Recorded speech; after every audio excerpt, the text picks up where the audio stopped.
All right. I always feel like that song is on theme after a disappointing loss and kind of messed up the bet a little bit up there in Minneapolis. But we're not going to talk about the Axe game. I think we've all kind of talked that to death.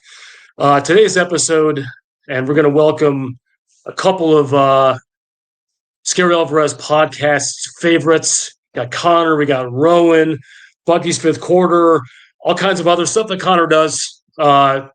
We'll have you introduce yourselves and do your pitches in a minute, but we're going to talk about a Badger draft. So the three of us are going to do a draft, kind of like fantasy football, except we're going to be picking the players on the Wisconsin current roster and also the 26 class. We can pull from either one of them that we most want on this team heading into the spring. You guys do fantasy football drafts. It's going to be like that. So welcome aboard, Rowan and Connor. You guys are obviously show regulars, I guess, to the extent there is any, and we always appreciate you hopping on. So I've done a randomized draft order, and it's going to go Rowan first, Connor second, Scary third, and we'll get kicking here. It's kind of like if you're fickle and you had to make these draft these guys to retain and or have sign in a couple days. But Rowan, you are now on the clock. And by the way, if you're watching this, subscribe, like, comment. These little hoops that YouTube makes me jump through, man. My pride is gone. I'm just willing to say it. So let's do this. Rowan, you're on the clock. Yeah, I mean, first of all, thanks for having me back, Scary. For those of y'all that don't know me, Rohan Chakravarthi, site manager, Bucky's fifth quarter. But with this draft, I get the easiest job out here. There's one player who's going to be picked at number one in this because there is one player who has kind of now been deemed the most valuable in the Wisconsin program after his kind of breakout over the last few games, and that's Mason Posa, do-it-all linebacker, guy who plays the position, that Wisconsin has been known for on the defensive side of the ball in the past, that hybrid linebacker edge player. I think he is a difference maker. He has been, throughout this freshman year. And I think he is definitely the guy that if you're looking to keep one guy, if you could only pick one guy, it would be Mason Posa in this group. I love the pick, and I see Connor. I think that might have been his guy too. I can tell you it would have been mine at 3, but you're right. Posa, the talent is one thing and the presence on the field, but I feel like he's kind of a glue guy as far as the program goes. I get that. I mean, he's the kind of guy who's going to try and recruit other players. He's the guy that's going to try and lift up guys who maybe aren't performing to their capabilities earlier in the season, and suddenly they start to do it. And I'm not naming names. I'm telling you that's the effect I think he had. So that's a great pick. The fantasy draft guys are going to give that an A+, Rowan. I'm pretty sure about that. All right, Connor, you're on the clock with pick 2.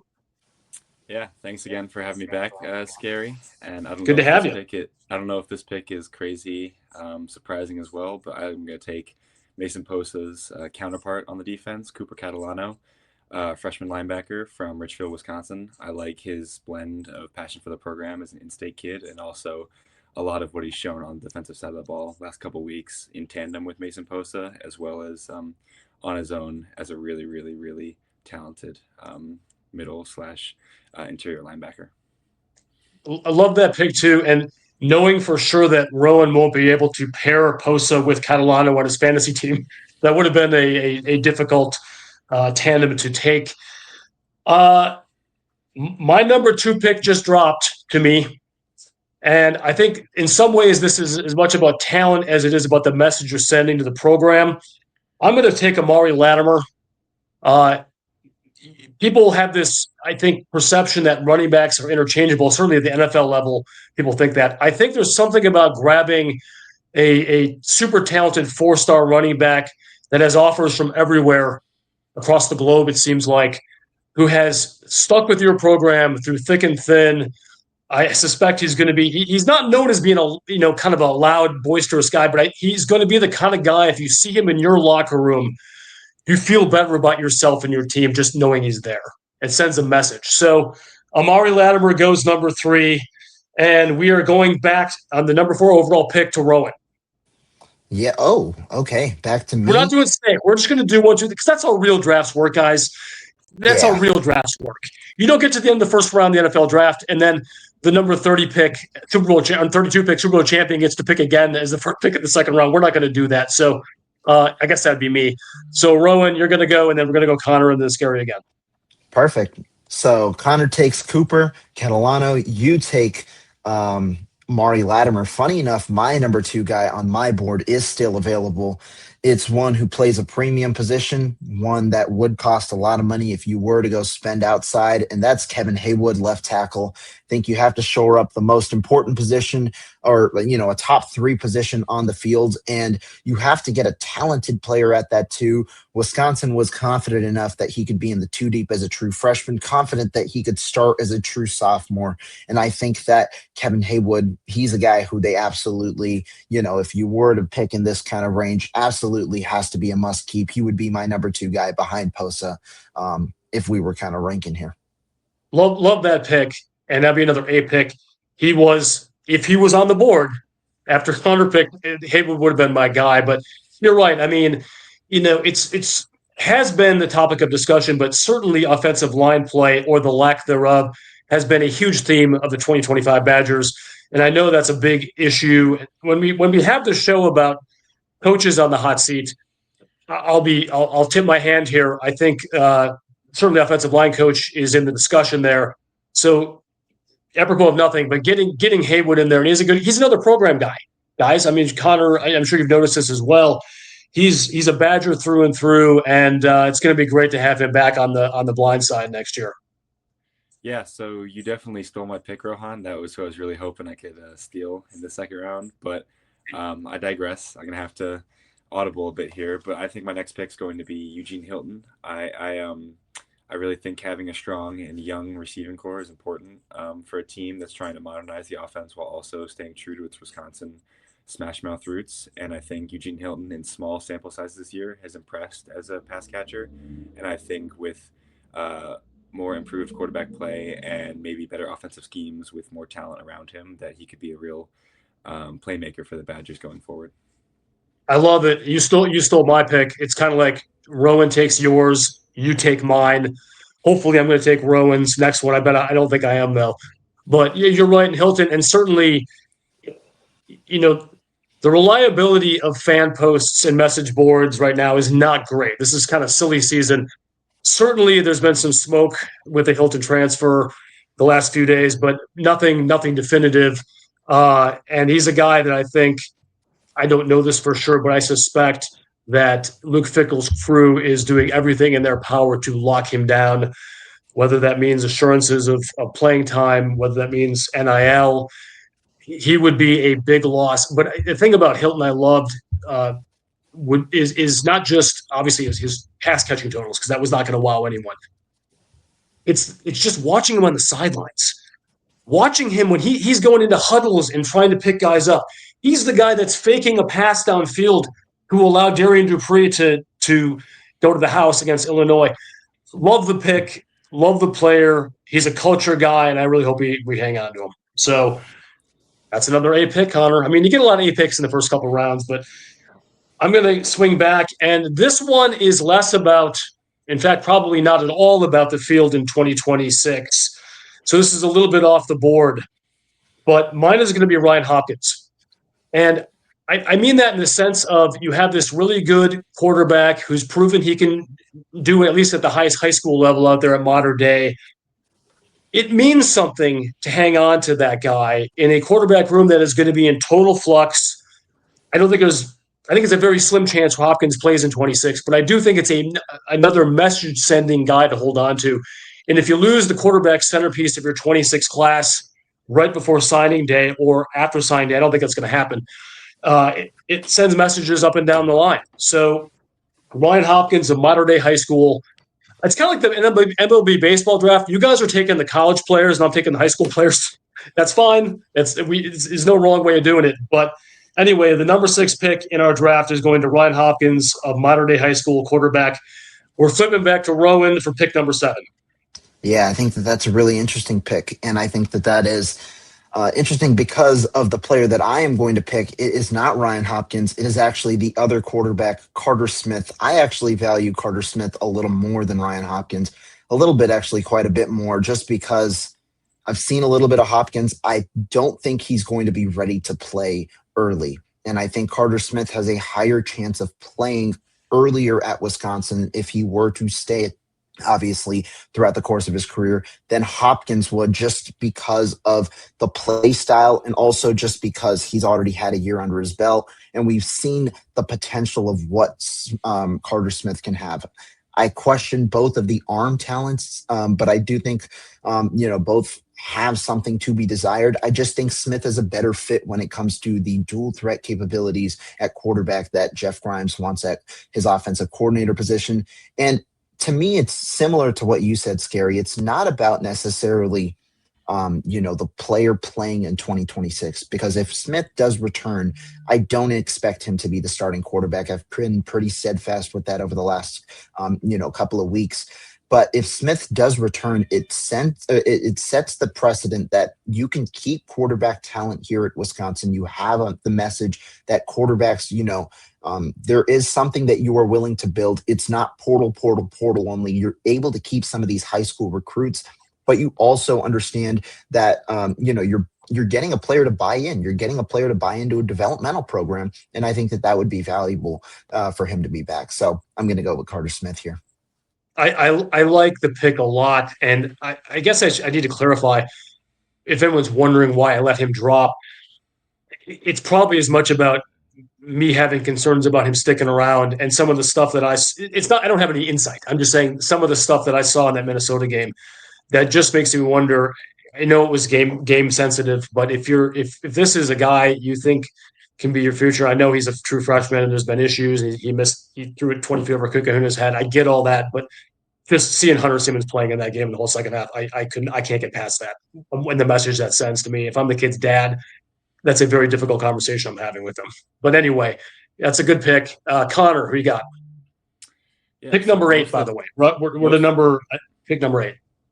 Most of the picks so far have been very young players, and I like to strive to draft younger in the draft. But one player I do think you need is some better veteran presence in my imaginary locker room. So I'm going to take Christian Allegro.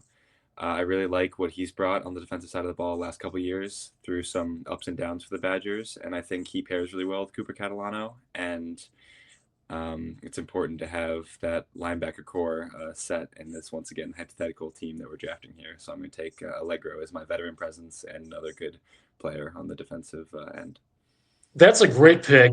And that's someone who he's going to be in the big droppers. The stories are on how did he slide that far down? Because the reality is, in terms of just pure talent and dedication, all that stuff, if we're talking about 2026, he's a top 3 talent. I just don't think there's any question. It just happens to be in a room with a couple other. They're going to have to find some way to make this work because we need those guys on the field at the same time. I don't know how that, if someone pushes outside or what the deal is, but I love the pick, Connor, and I love Allegro's game, and I'll never forget as a Wisconsin fan seeing him playing with that club when some guys have a little bit of soreness in their toenail and they don't play. I mean, it's a testament to his toughness and what he means to the program, and more importantly, what the program means to him. We're going to flip it to Scary, 9th pick overall, and this is a tough one. But I'm going to go back to the offensive line here, and someone who I don't think reached his apex in 2025. I think that goes without saying. I think different coaching might get him to that next level, but it's Emerson Mandel. There's some versatility in his game. I feel like he's untapped potential. The athleticism is there.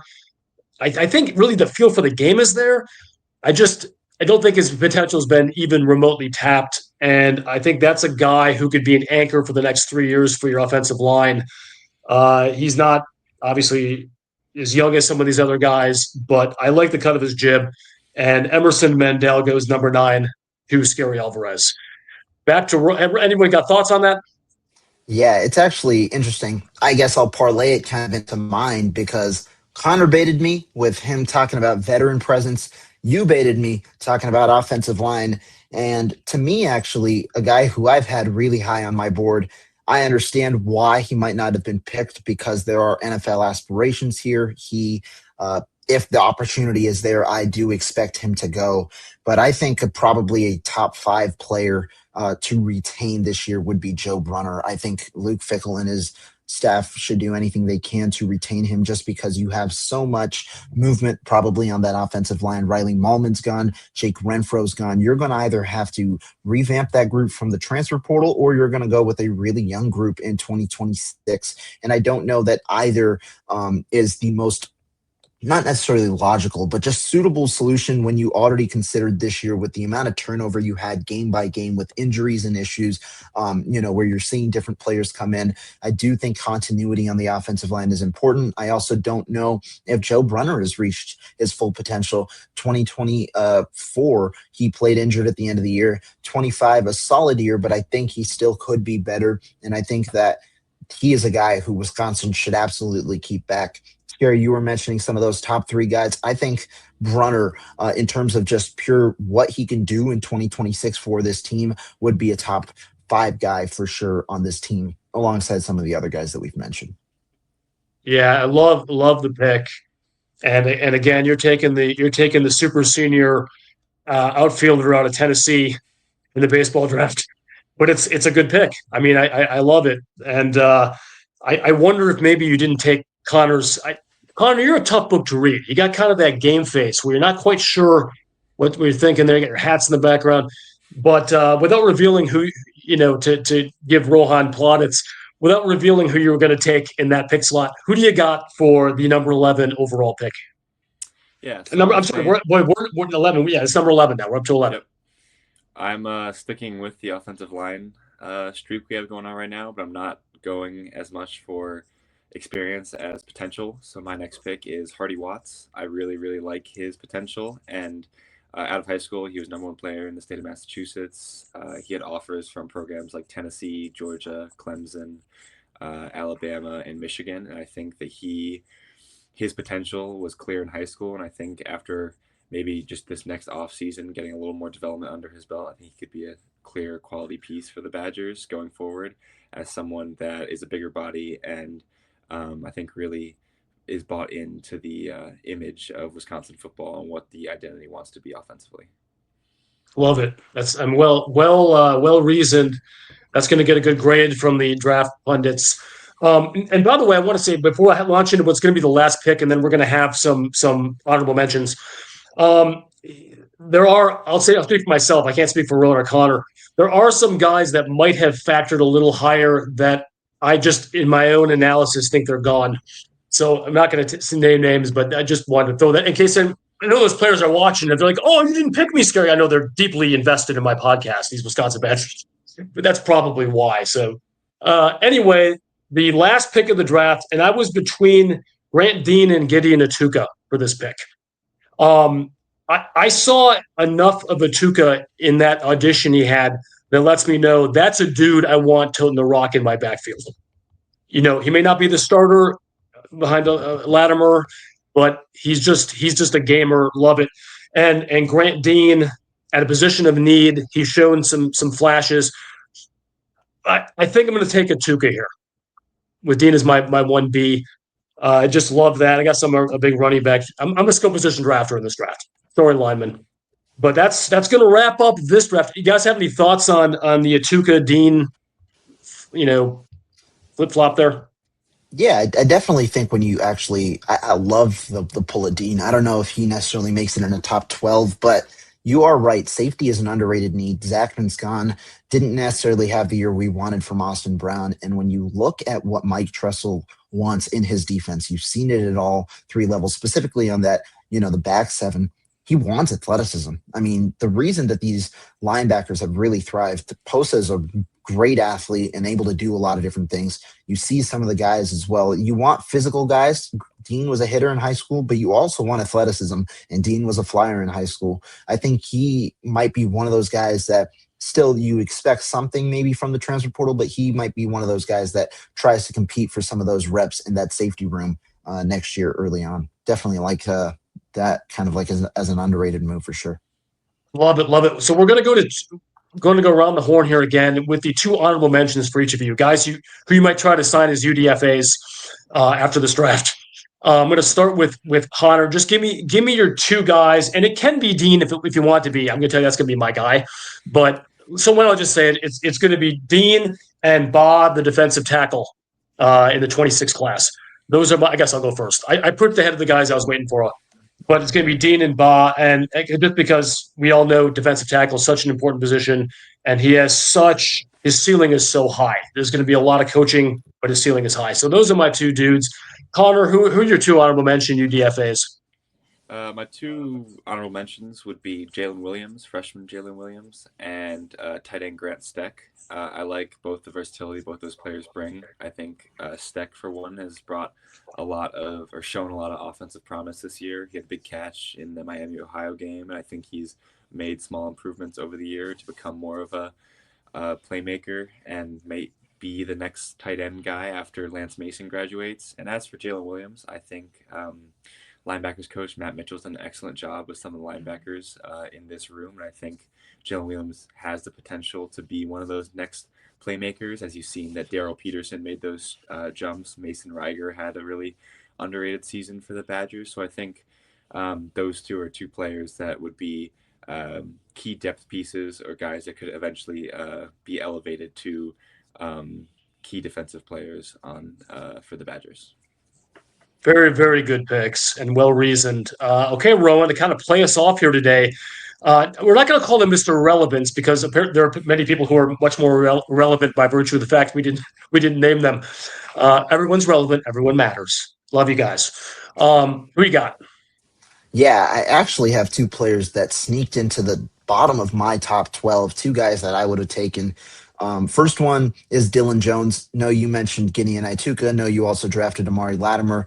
But Dylan Jones, I think, right now is still the number one back in that room. There's a reason Wisconsin went and started him this year. And unfortunately for him, Wisconsin's run blocking was not up to par at the beginning of the year. He struggled behind that run, behind that run blocking, and then also got injured after that. I still think he'd end up being the RB1 for this team next year. Assuming he returns, which I kind of expect at this moment.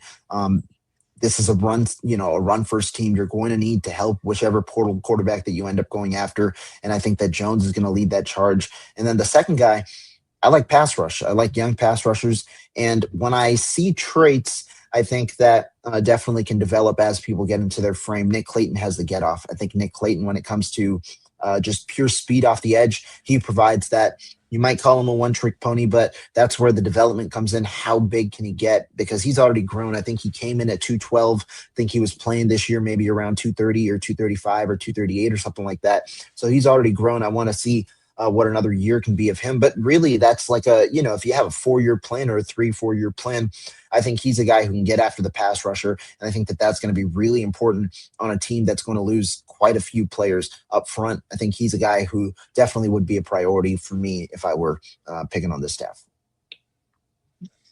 Well said, well reasoned, and guys, 23 minutes and 43 seconds goes very fast.